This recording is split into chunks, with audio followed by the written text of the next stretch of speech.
How you feel like everyone's looking today? It looked like Moose has been off to the side a little bit.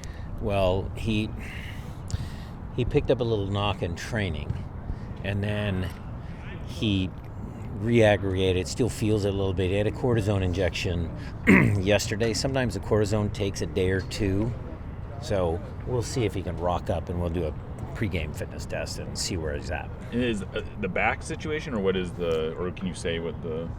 It's a muscular injury. Okay.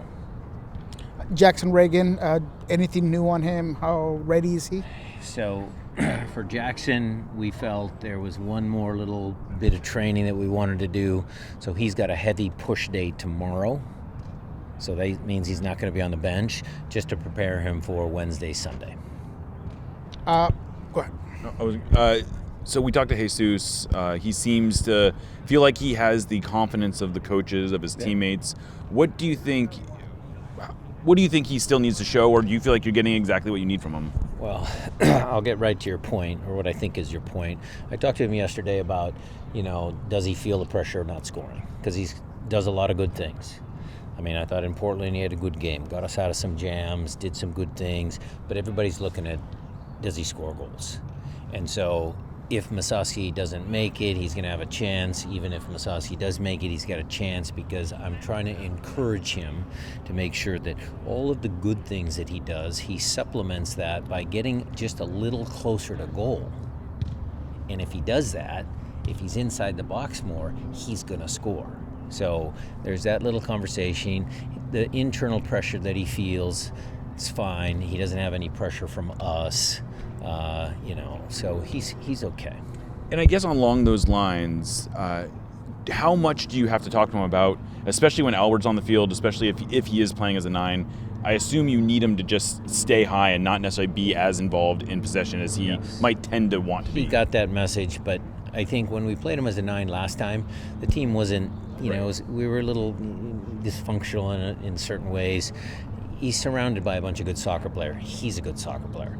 They're going to figure it out.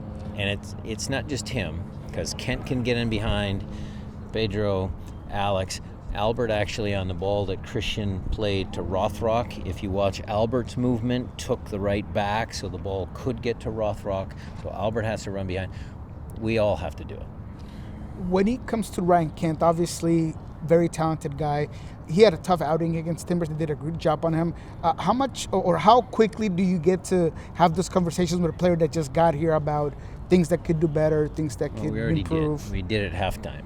And I know you watched the game, and sometimes twice, but he was having some challenges. Maybe it was the turf, maybe it was the right backs, pretty athletic for Portland. But he wasn't doing the things that he's used to doing. So at halftime, we said, hey, Ryan, instead of trying to dribble past a guy, why don't you play it and sprint, because you're very quick. And so that first play in the second half, you see him, he lines the guy up, everybody thinks he's going to dribble, but he plays and sprints, he gets the ball, we almost score. So he's got more tools in his tool bag, and that's what we're encouraging him to do, is figure out the league, figure out the defenders, because he's new to the league, he doesn't know everybody yet, and then make adjustments. When you have a team like Dallas that had to play in Houston, then New York, now they're coming here, is it even more important to start off the game at high tempo? High tempo, defensively and offensively. We don't know how they're going to come in. They're obviously a dangerous team because they have a ready-built excuse. We traveled all this way and we played 120 minutes, emotional penalties, but that works in Eric's favor. He can just play the underdog card and say, hey, let's just go out and play free. Let's compete. So I expect a good game.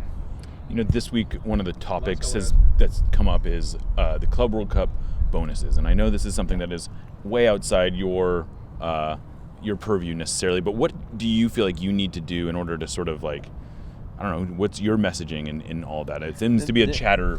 Well, the messaging is, look, we're sympathetic. We understand where the players are coming from, but the CBA was negotiated back in 2021. Club World Cup wasn't even around then. So is there communication? Does the union just have to do their job and make the ask? Do the owners have to say yes? No, they don't. I get the bigger picture, but I know the guys are excited to play. And I think the fans that are going to come to the games, watch the games, they're going to be entertained. So I'm trying to push that aside a little bit and make sure they focus on what they control. because control of controllables is one of my favorite sayings. So I'm sympathetic to both sides, and I see the bigger picture.